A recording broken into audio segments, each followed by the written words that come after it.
Hey man, I watched your review. Well, you said you played about 40 minutes of Guild Wars 2. Look, I'm not saying that the game is perfect. I even think there's issues with it.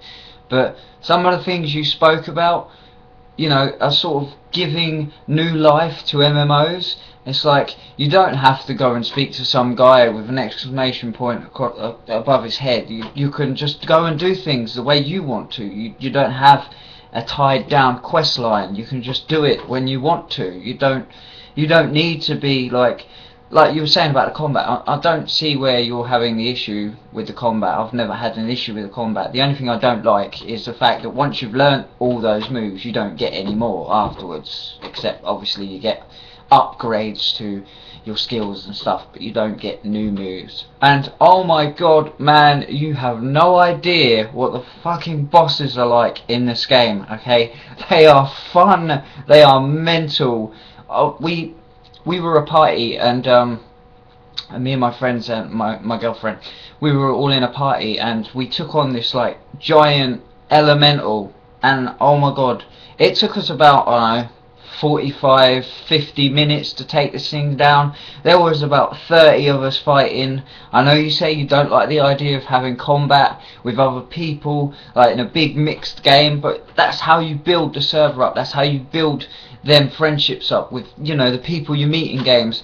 You may be more of a solo player, I don't know, but what I'm saying is there are a lot of people who like that, being able to be in a massive group of people and feel like you're doing something for the game, the world. And you've said that you don't feel that when you do something, you're doing something to help anyone.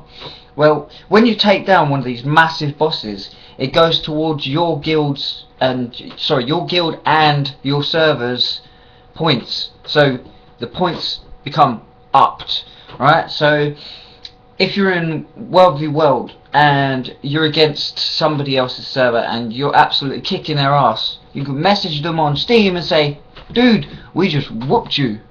And it's funny, you just get such funny responses. And also, the more big massive bosses your server kills, the better loot drops, all this sort of stuff.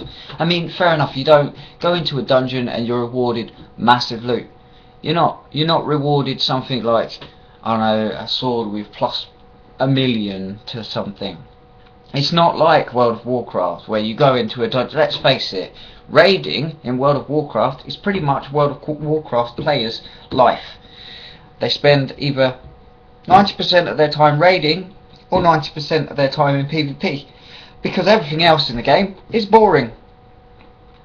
The original World of Warcraft, however, the vanilla World of Warcraft, was fun because the game was difficult, but I still don't understand why they want to charge so much money for people to play a game like it. Anyway, moving back onto Guild Wars, the character customization, is awesome. I reckon it could use a few more tweaks, have a bit more things to do. I'm glad this game hasn't gone like a Korean free-to-play. It doesn't feel like a Korean free-to-play like most MMOs do nowadays. A lot of the games these days are just so fucking boring because it's the same stuff.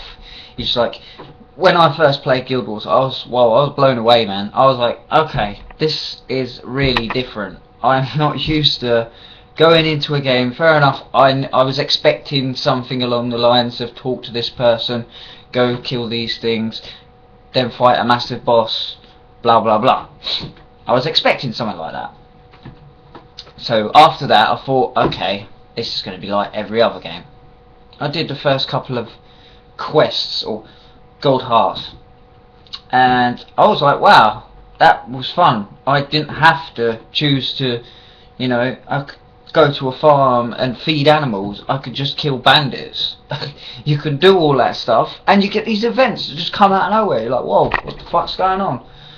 It's just like randomly you've got this event where you've got to protect this guy, and there's just like bandits all over him, and you just, it's immense. And the PvP system, I haven't really had much chance to play PvP, but I played World v World, and oh my god, that is awesome. So you've got like your whole, most of the people in World v World in one area trying to take down a door, right? As soon as you get in the door, you're flooded by enemy soldiers, and these are players. They're not just NPCs. These are real players trying to kill you and stop you from taking their castle. And once you get the castle, you can stick your fucking flag on it and say, it's my castle, I own it. And yeah, it's cool, man. I don't understand where you're going with the combat. The combat system is not like Rift. Like you say, Rift is like World of Warcraft. Everything's like World of Warcraft. Fuck World of Warcraft. World of Warcraft's old. World of Warcraft's boring. The only way I would play World of Warcraft, I wouldn't, because I know it's illegal, and yeah, is if I could play on a private server and play the vanilla kind of World of Warcraft, where it's not designed for little kids, because let's face it, World of Warcraft has turned into a child's game.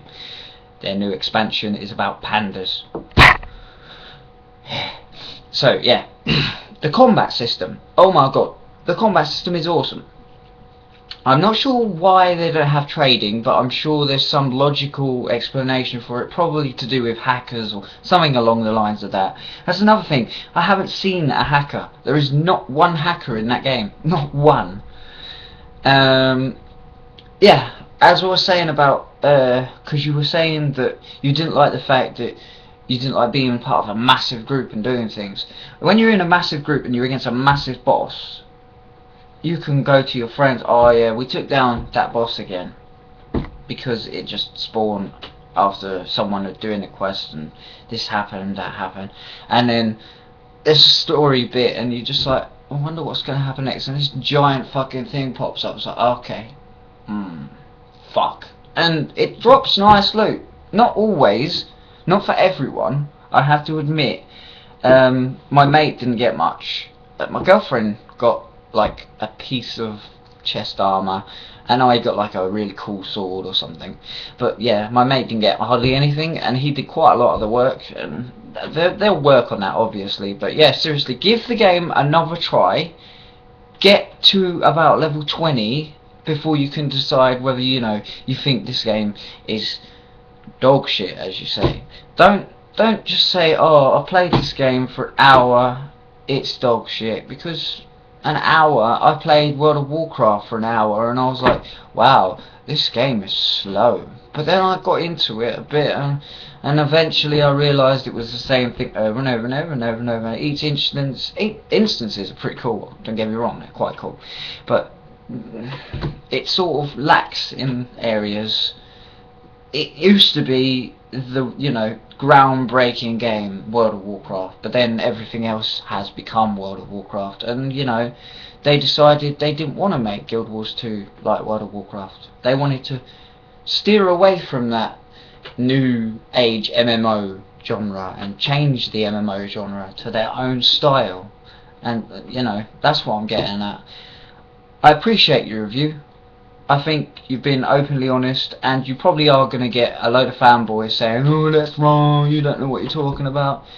You obviously have played plenty of games, and I haven't seen many of your reviews. I'll probably look at more.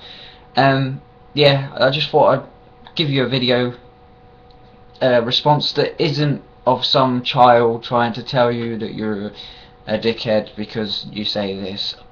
Obviously, you've had a bad experience with the game. Not everyone likes the game, but seriously, give it another try. Get a nice group together and have a good bit of fun with some friends.